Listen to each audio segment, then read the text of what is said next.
Всем привет с Южного града Измаила. Я Раиса Горяченко. Сегодня хочу показать в своем саду растения гости из дальних стран, из дальних земель.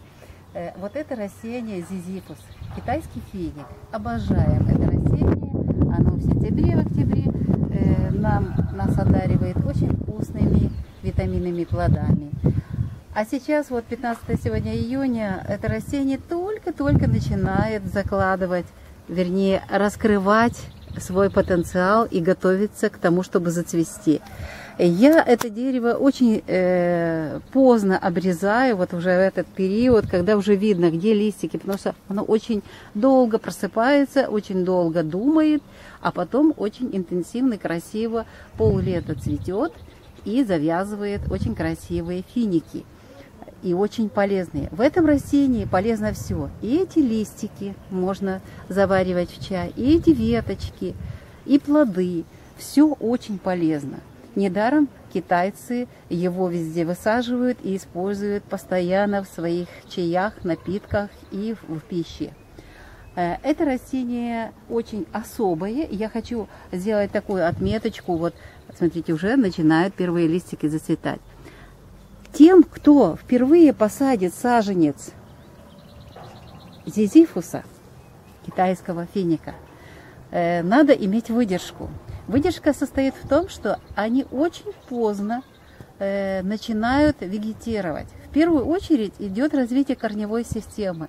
И только вот с 10 июня это растение начинает, маленькие саженцы начинают первые листики на них появляться.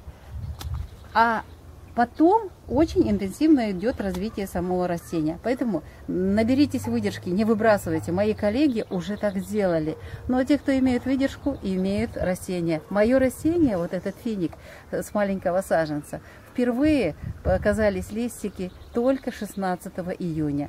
Это было 5 лет назад. И вот сейчас вот 5-летнее дерево, оно очень урожайное и нас радует с 3-го года хорошим урожаем. Еще один гость в моем саду – это ирга. Я хочу вас попросить подойти к этому маленькому деревцу. Посмотрите, это ему 3-й год, а какой уже урожай на этом деревце. Ягоды очень вкусные, они сладкие и очень полезные. Посмотрите, я его подвязала, потому что под тяжестью плодов оно буквально валится к земле. Вот. Что особенность какая вот этого дерева, как и зизифуса? Особых подкормок, особого какого-то ухода не надо. Правда, я заметила вот именно на ирге вот в этом году вот проявилась вот такая болезнь. Пришлось обработать, и, видимо, это споры грибковых заболеваний, и остановилось это заболевание. Ягоды очень полезные. Растение себя чувствует на южной земле прекрасно. Оно любит, конечно, холод, может быть, это проявление жары и много дождей.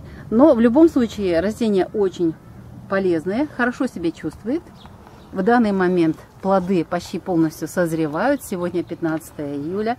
И смотрите, какие прекрасный урожай, почти весь готов к тому, чтобы его уже съели.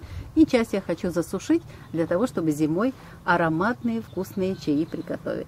Итак, я вам рассказала сегодня о своих растениях, дальних гостях из разных стран, из разных земель. Это из Китая гость зизифус, а ирга дальневосточная красавица. Я думаю, что кроме этих растений в дальнейшем еще и другие будут в нашем саду посажены. Всем место найдется. И обязательно посадите эти деревья у себя, на даче, в саду, у дома. А я пока прощаюсь с вами. Всего вам доброго. До новых встреч.